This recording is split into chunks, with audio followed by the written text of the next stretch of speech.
మన తెలుగు టీవీ ప్రేక్షకులకు one TV news ప్రేక్షకులకి ముస్లిం సోదర సోదరీమణులకి రంజాన్ శుభాకాంక్షలు. ఉమ్మడి నెల్లూరు జిల్లా వెంకటగిరి పట్టణంలో ముస్లిం సోదరులు ఘనంగా రంజాన్ పండుగ నమాజ్ ప్రార్థనలో వెంకటగిరి ఎమ్మెల్యే కురుగొండ్ల రామకృష్ణ పాల్గొన్నారు. ఈ సందర్భంగా ఆయన మాట్లాడుతూ హిందువులు ముస్లింలు సేవాభావంతో వెంకటగిరిలో ప్రజలతో కలిసి మెలిసి ఉంటారు.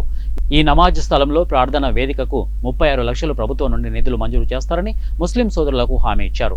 కేంద్రంలో ప్రభుత్వంలో ముస్లిం వాకఫ్ బోర్డు సిఫారసుకు ముఖ్యమంత్రి నారా చంద్రబాబు నాయుడు మద్దతిస్తారని ఈ సందర్భంగా ఆయన సంచలన వ్యాఖ్యలు చేశారు. నెల రోజుల కఠోర ఉపవాస దీక్షల అనంతరం ముస్లింలు అత్యంత పవిత్రంగా భావించే ఈదుల్ ఫితర్ పండుగను సోమవారం జరుపుకోనున్నారు. ఇక ఆదివారం నెలవంక దర్శనం ఇవ్వడంతో ఉపవాసాలను నమాజ్తో విరమించారు. రంజాన్ సందర్భంగా ముస్లింలు ప్రత్యేక ప్రార్థనలు చేసే ముందు పేదలకు సాయం చేస్తారు. ఈదుల్ ఫితర్ నమాజ్ను పురస్కరించుకొని పిల్లలు పెద్దలు కొత్త దుస్తులు ధరించి ఈద్గా మసీదులకు వెళ్లి సామూహిక ప్రార్థనలు చేస్తారు. నమాజ్ అయిన తర్వాత ముస్లింలు శ్మశాన వాటికకు వెళ్లి పూర్వీకుల ఆత్మకు శాంతి చేకూరాలని ప్రార్థిస్తారు. అనంతరం కుటుంబంలోని పెద్దలను కలిసి శుభాకాంక్షలు తెలియజేసి వారి ఆశీర్వాదాలు తీసుకుంటారు. ఘనంగా నమాజ్ ముగిశాక బంధుమిత్రులు స్నేహితులను ఆహ్వానించి ఖీర్ కుర్మా తినిపిస్తారు. పసందైన వంటకాలతో స్నేహితులను బంధుమిత్రులను పిలిచి ఆప్యాయంగా పెడతారు. ఖురాన్ అవతరించింది రంజాన్ మాసంలోనే. అల్లాహ్ నుంచి 1,24,000 మంది ప్రవక్తలు రాగా వారిలో మహమ్మద్ ప్రవక్త చివరి వారు. క్రీస్తు శకం 624 మార్చి 27న తన సహచరులతో కలిసి మదీనాలో ఈదుల్ ఫితర్ పాటించారని ప్రతీతి. సాధారణ రోజుల్లో ఎవరికైనా దానం చేస్తే దానిని స్వీకరించిన వ్యక్తి మాత్రమే లెక్కలోకి వస్తాడని, రంజాన్ మాసంలో ఒక వ్యక్తికి దానం చేస్తే 100 మందికి చేసినంత ఫలితం ఉంటుందని భావిస్తారు. ఈ నెలలో చేసే దానాలు నేరుగా దైవ సన్నిధికి చేరతాయని వారి నమ్మకం. ఎంతో భక్తి శ్రద్ధలతో మీరు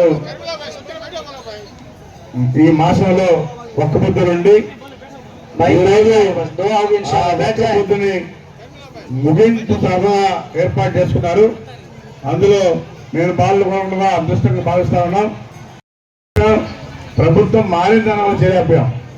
ఈ రోజు కూడా మా ప్రభుత్వం వచ్చిన తర్వాతనే మీ గురువులకు కానీ శాలరీలన్నీ కూడా ఇస్తామని చెప్పాం. మీకు కూడా ఈరోజు చంద్రబాబు నాయుడు మనం ముస్లింస్ కి వాళ్ళు కూడా పేదవాళ్ళు ఉన్నారు, వాళ్ళకు కూడా చేయాలని చెప్పని ఒక గొప్ప సంకల్పంతో ఉన్నారు. కాబట్టి మీకు తప్పకుండా చేస్తామని చెప్పి తెలియజేస్తూ ఇక్కడ కట్టాల్సినటువంటి ఆ దిమ్మె ప్లాట్ఫామ్ అడిగారు, ప్లాట్ఫామ్ కూడా వేస్తామని చెప్పి తెలియజేస్తా ఉన్నా. గతంలో 36 లక్షలతో పెట్టాం, శాంక్షన్ అయింది.